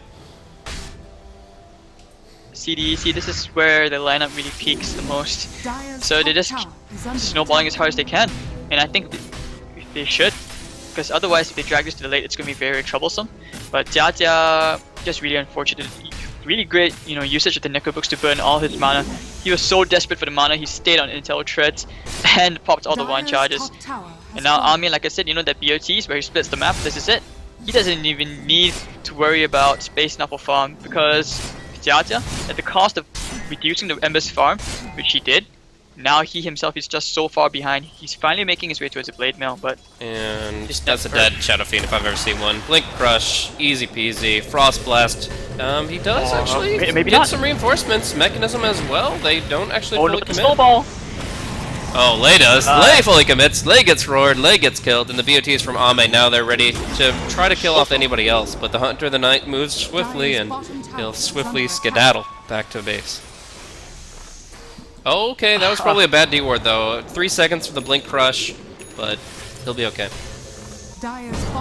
Talk about being really ballsy. And now it's a Necro 3. Like, the Magic Stick only gives you 150 mana back, so you have to Magic Stick on Strength Treads, then switch to Int, and then you have enough mana for Reincarnate if you're already out of mana. But with Necro 3, like, every hit's gonna burn you so hard, and I actually don't think that you can really rely on your ultimate anymore as Wraith King. This Beastmaster pick Inflamed is really on fire. Oh god, I mean, once he gets a Blink Dagger, I don't see how you run away from fights, because they can... CDEC, they are looking for a fight every single time, and Newbee are just like, okay fine, we'll find you back, but they're just losing all these exchanges, and Jia, I don't see how he comes back from this, because fighting from behind is not what the Wraith King does best. Not necessarily. I mean, obviously, Blade Mail, he can accomplish some things if he's just finding good positioning, but speaking of positioning, we have the worst possible Night Stalker getting caught out by the Roshan. Lei not able to do too much to the Lich. They have a mechanism on this Lich, so yeah, this is not a fight they want to take. They will go for the Ice Blast here, along with the Requiem. Mechanism means nothing when they're blasted up, but the Chain Frost will still keep bouncing. That's a lot of damage coming in post-mortem from the Lich. Speaking of mortem, we got the Wraith King reincarnating, trying to kill off June. They will succeed in that, but now both are chained up. Ame is cleaning up the Wraith King, and now looking for one more. Inflamed gets the double, but can they get the AA? It looks like he's gotten himself just a little too far away. So that leaves the map wide open for CDEC as they take a 4-for-3. That's surprisingly because of comeback gold still favors Newbee. They're actually able to get Ancient Apparition a nice 1100 gold, which he'll put towards a 4-staff. Things are just so hard for Newbee right now. I mean, okay, yeah, I mean, we just saw with the reincarnation, they can still sort of put up a fight, but 3-4 trade, still not ideal. It's all about that Ice Blast, though. If you don't get a good Ice Blast, then the mechanism makes it so that you don't get hardly any kills in that exchange. But Icy didn't mech before the blast. It was pretty close range, and the AA does suppress that just enough that they do get some good kills. Things just got way harder as well since Army just completed his Battle Fury. He just needs the Quelling Blade. Oh boy, this is getting rough quickly. Glimmer Cave's probably going to be coming out next for the Lich, the Bane. With those items, it's going to be harder for the Shadow Fiend to stay relevant. He's been dropping some good Requiems. He's been making sure he tries to get souls maxed out between every fight. but with so many deaths, it's hard to keep up. Yeah, and I mean, you can see how passive, how defensive this Shadow Fiend has had to atomize with just a mech and still nowhere close to a BKB. I don't even know where he's going to find the farm because he's on the dire side, and the T2, all these other T2 towers are just disappearing. These Hawks finding plenty of vision, getting dewarded slowly. I mean, it's weird because the Night Stalker, usually you expect the Night Stalker's team like being on the dire side, you know, to control the map, but in this case, all his map control is just being taken away, so it doesn't really matter anymore. Yeah, he's also not using darkness during the nighttime. It seems like he only uses that to either preface the night or during the daytime, when you definitely can use it once, most nights. So isn't taking advantage of that, and the Hawks are doing their work. Tier 2 gone in mid, bottom probably next. Top tower is under attack. And now they'll get one more tower. Roshan looks like it's gonna be up in the next 2 minutes or 3. Blink Dagger on the Beastmaster if he can find his target. The Wraith King seems like an easy one, but they expect too much behind him. They don't want to get baited into a big Ice Blast. I'll make it TP in anytime he wants. I think he has a remnant nearby. Yep, at the secret shop. So Newbee can't really take this fight. If anything, they should just let go of this T2, you know, push for other resources somewhere else, like from the jungle, seeing as the whole of CDEC is at the bottom lane. That's the best thing you can do, and that's exactly what they will do. Yeah, and disciplined movement from CDEC. They obviously have had a couple of opportunities to jump with the Slider or the Beastmaster Blink, but they know that they don't have to take risky engagements when they don't know what's behind their opponents. They can just pretty much play this thing out. They already have a huge advantage. There's no reason to get too risky and throw it away. But with the Wraith King this far forward, they still might go for the 4-staff Nightmare or just a simple Nightmare ready to punish this Wraith King, crushing him. They won't burn his mana out in time, but Snowball is actually going to push him far forward. June, just run away with the sprint. No, it was on a creep. Ice Blast now coming out heavily, and CDEC actually in a little bit of danger here. There is a very far away Requiem that's not going to be channeled up in full, but June looking for that Blink Crush. Just wants 2 mana at the very least. Wants to control the Shadow Fiend, but has to control the Tusk. They burn all his mana so quickly, and he's already down. Now it's going to be the Ember Spirit getting to play around a little bit. Doesn't Fiend's Grip. Oh yeah, that's what we're looking for, and it just burns enough mana. The Necro and the Fiends both burning the mana of the Wraith King, and he will not be getting his ulti out here. June just getting the perfect crush on the Night Stalker. They're going to burst him down outside the base. Requiem or not, SCC cannot do enough to turn this around. And Flame actually gets cold feeded.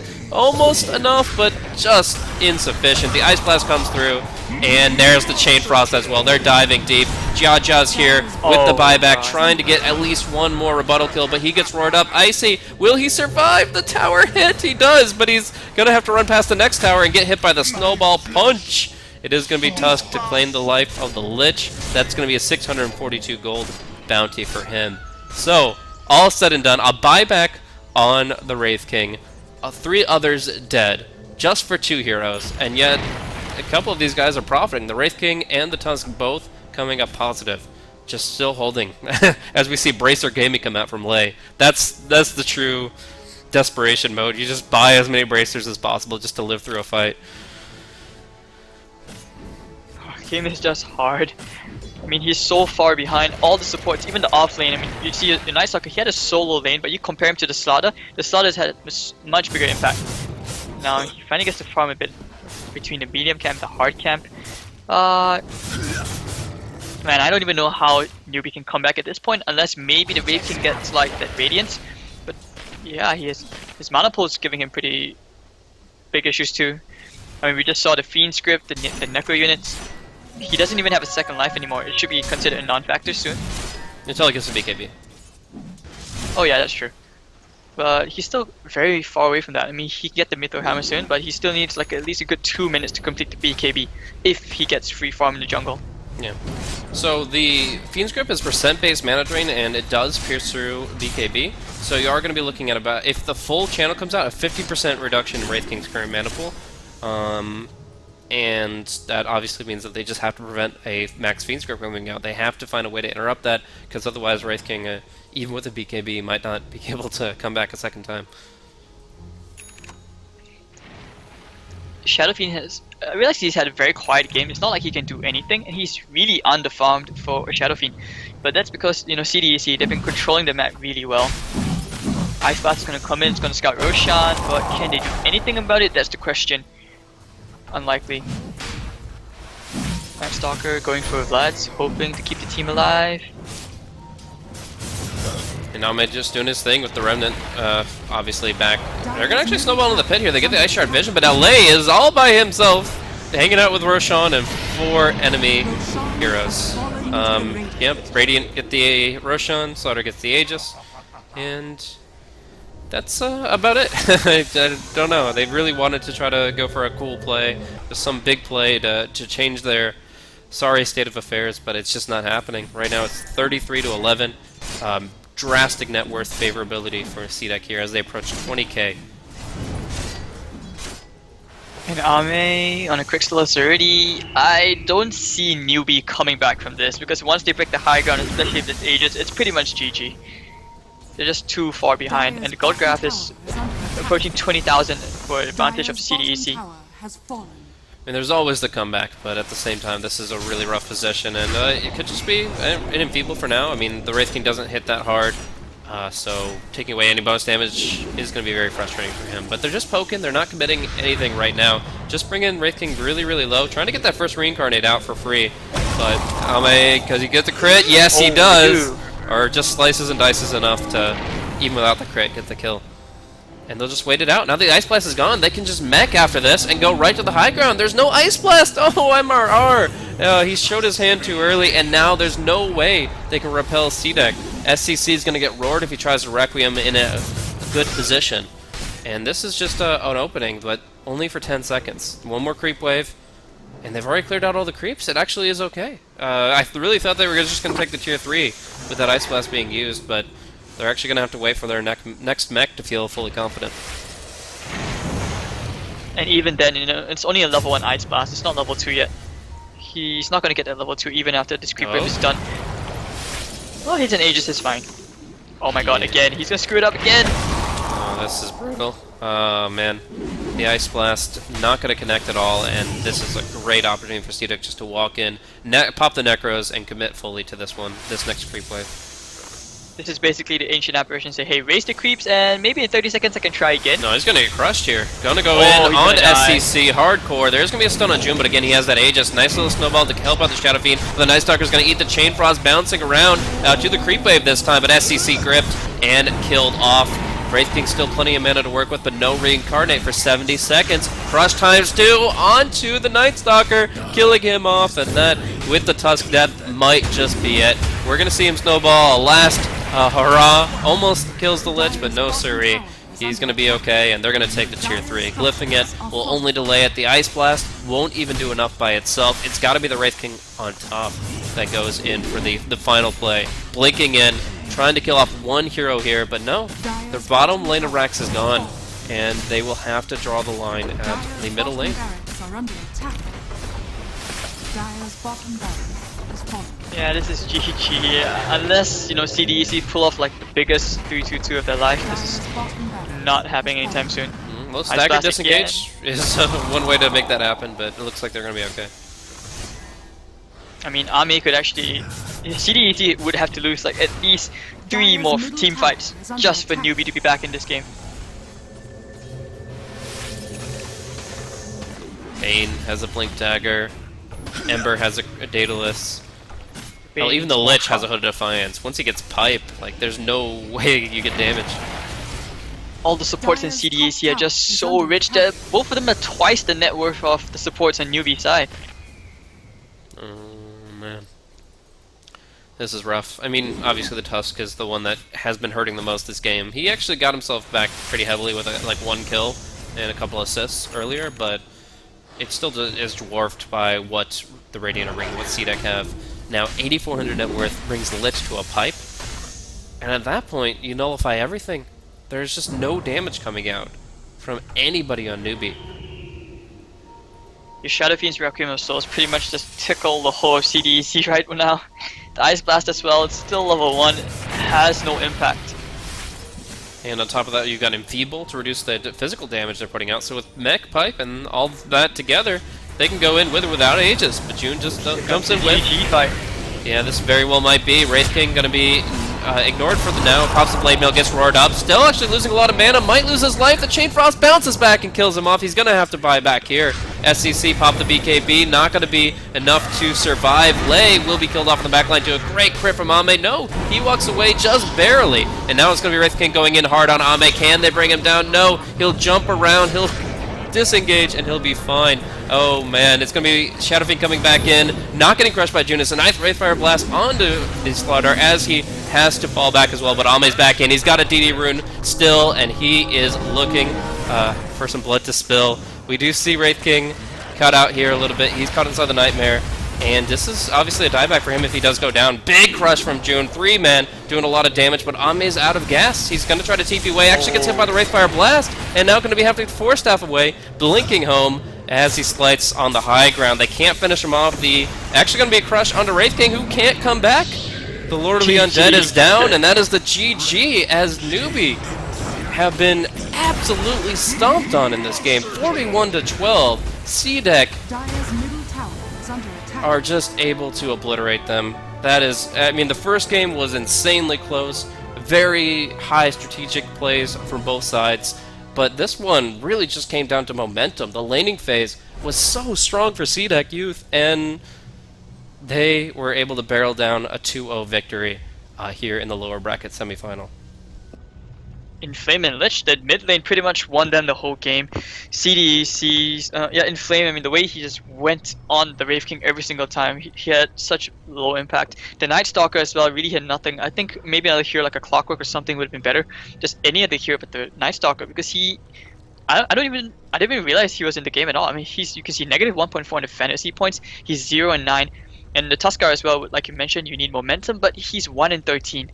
Shadow Fiend had a very quiet game, couldn't find any kills. CDEC's 5-man was just way stronger. So there we are, that's the end of that. Yep, and that's going to be bringing us to the grand final here, guys. We had Wings Gaming take out their opponents earlier. They are going to be going into the best of 3 against CDEC Youth, who have just won this lower bracket semi. And the winner of that best of 3 will be